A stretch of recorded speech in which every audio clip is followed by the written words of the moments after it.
y bienvenidos a una nueva edición de Visión Internacional, donde vamos a discutir un poco de temas internacionales de la mano de expertos. El día de hoy tenemos un tema bastante interesante que repercute de manera directa en la comunidad internacional y en las relaciones internacionales en general. Junto al embajador y querido profesor Jorge Abarca, hoy vamos a estar hablando del polémico ingreso de Finlandia a la Organización del Tratado Atlántico Norte. Nos vamos a un corte comercial bastante breve y volvemos.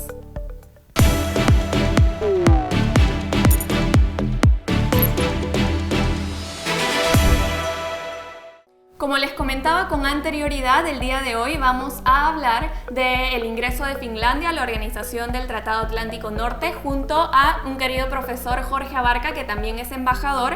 ¿Cómo se encuentra hoy, embajador? Muy contento de estar, gracias por la invitación. Muy interesante el tema que han escogido por hoy día.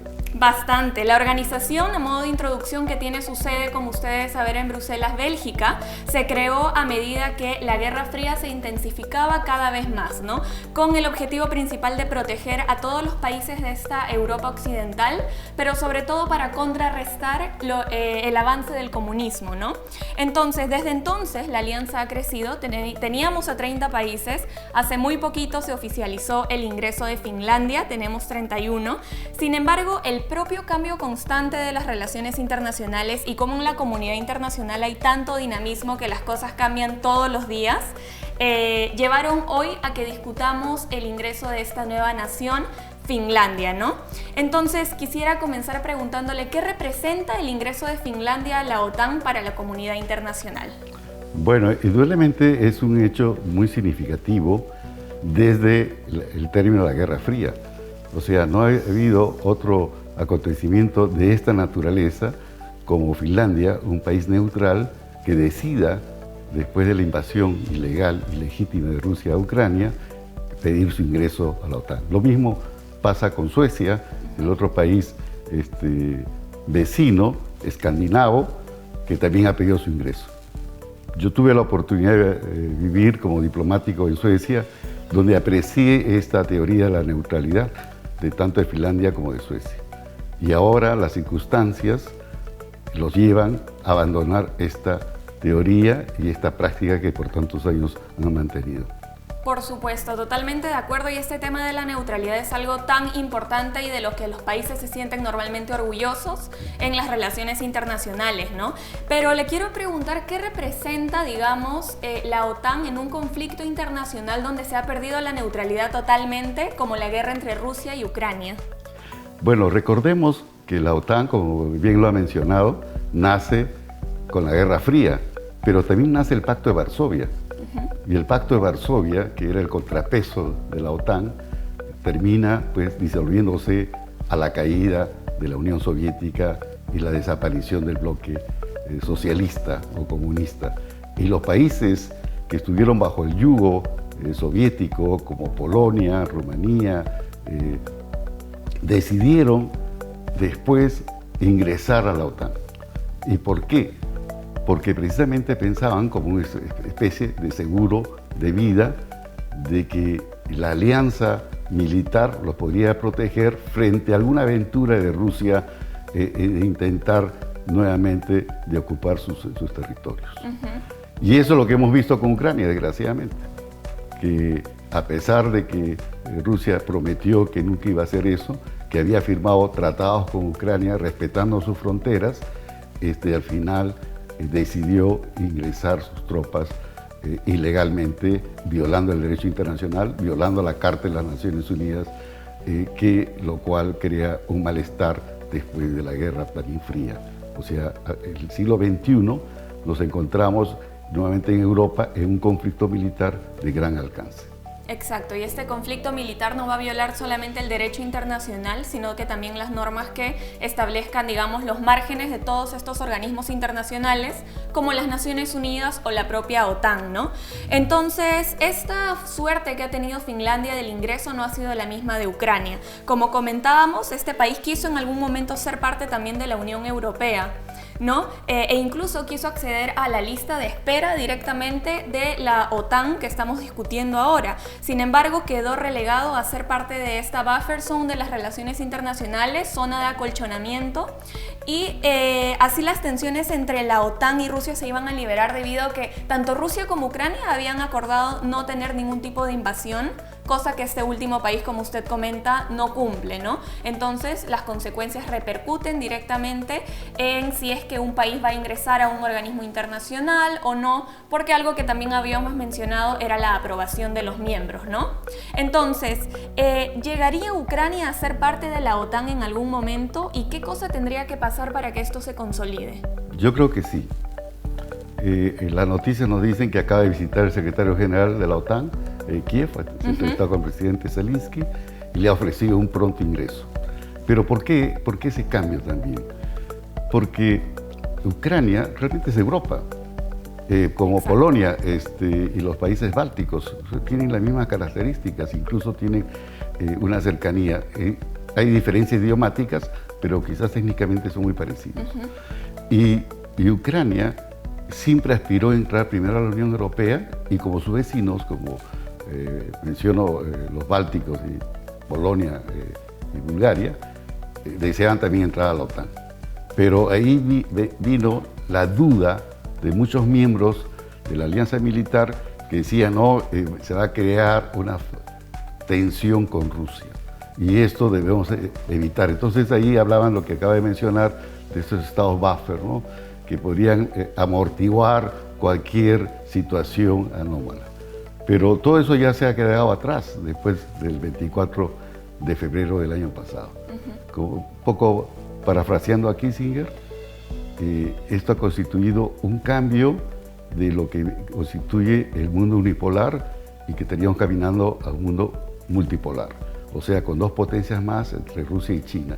Esto, por eso, determina que Ucrania va a entrar definitivamente a la OTAN, porque va a ser la única forma de proteger a Ucrania. No va a haber otra forma.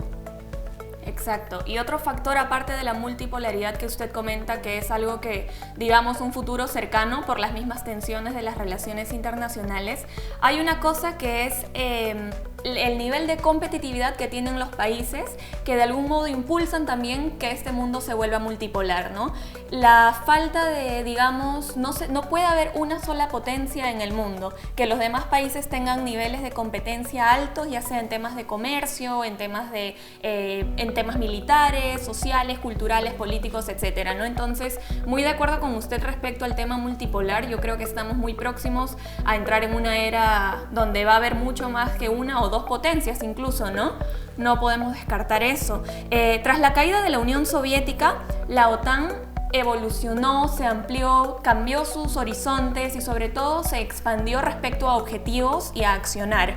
Desde entonces sus miembros han servido en distintas situaciones, digamos las fuerzas de paz en Bosnia, han luchado contra el tráfico de personas y sobre todo han desplegado para trabajar en el tema de los refugiados, etcétera, ¿no? La alianza también está respondiendo a temas como las nuevas formas en las que se pueden desarrollar los conflictos, que no necesariamente van a implicar violencia directa, pero que van a terminar afectando a los países involucrados, ¿no? Por ejemplo, creando un centro de ciberdefensa que han implementado en Estonia.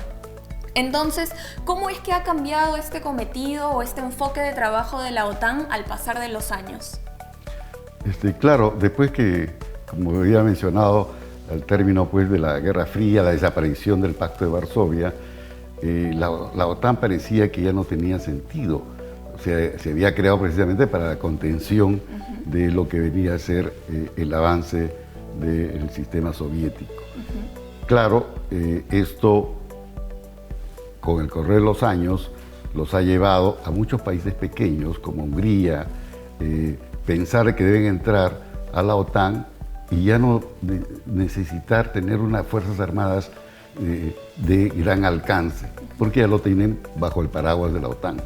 Y con eso están ya contentos. Igual los países pequeños del Báltico, Lituania.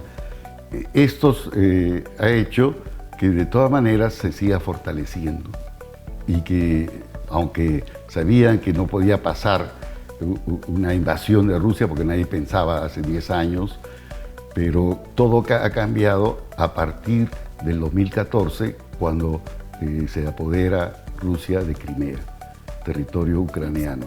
Entonces, desde ese momento ya comenzó a cambiar también el pensamiento en diferentes centros de investigación, en los centros de estrategias, sobre todo de seguridad, de tal forma que de ahí vienen los cambios de Suecia y de Finlandia, porque ellos pensaron de que si eso ha pasado ya con Crimea, también nos puede pasar a nosotros.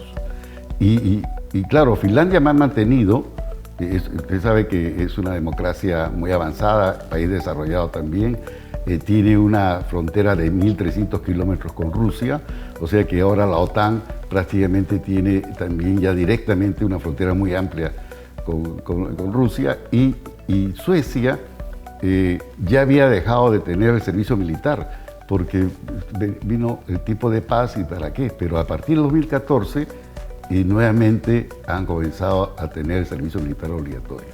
Y ambos, tanto Finlandia como Suecia, tienen ejércitos altamente preparados y al ingresar a la OTAN van a reforzar no solamente la seguridad en el mar Báltico, también en la parte nórdica, donde está Noruega, el otro país nórdico, que ya es miembro de hace tiempo de la OTAN, y esto va a ser mucho más seguro. Quizás a futuro lo que podemos ver es que sea una zona de distensión y de disuasión para que Rusia o otra potencia no se anime a hacer otra acción militar como lo que está pasando y lo que estamos viendo con Ucrania, ¿no? Que es una tragedia ver todos los días en las noticias que viviendas civiles que no tienen nada que ver en la guerra están muriendo de forma pues increíble.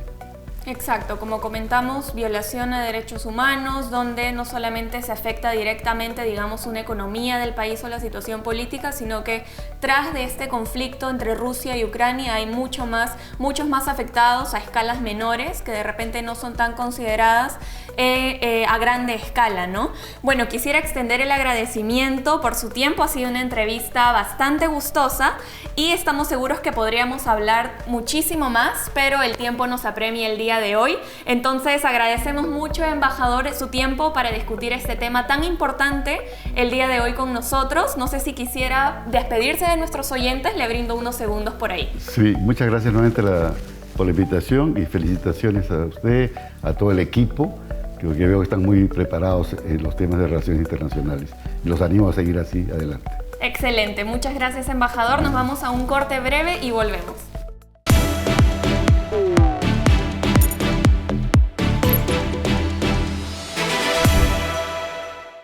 Hemos llegado a la parte final de nuestra discusión junto al embajador Abarca respecto al ingreso de Finlandia a la Organización del Tratado Atlántico Norte.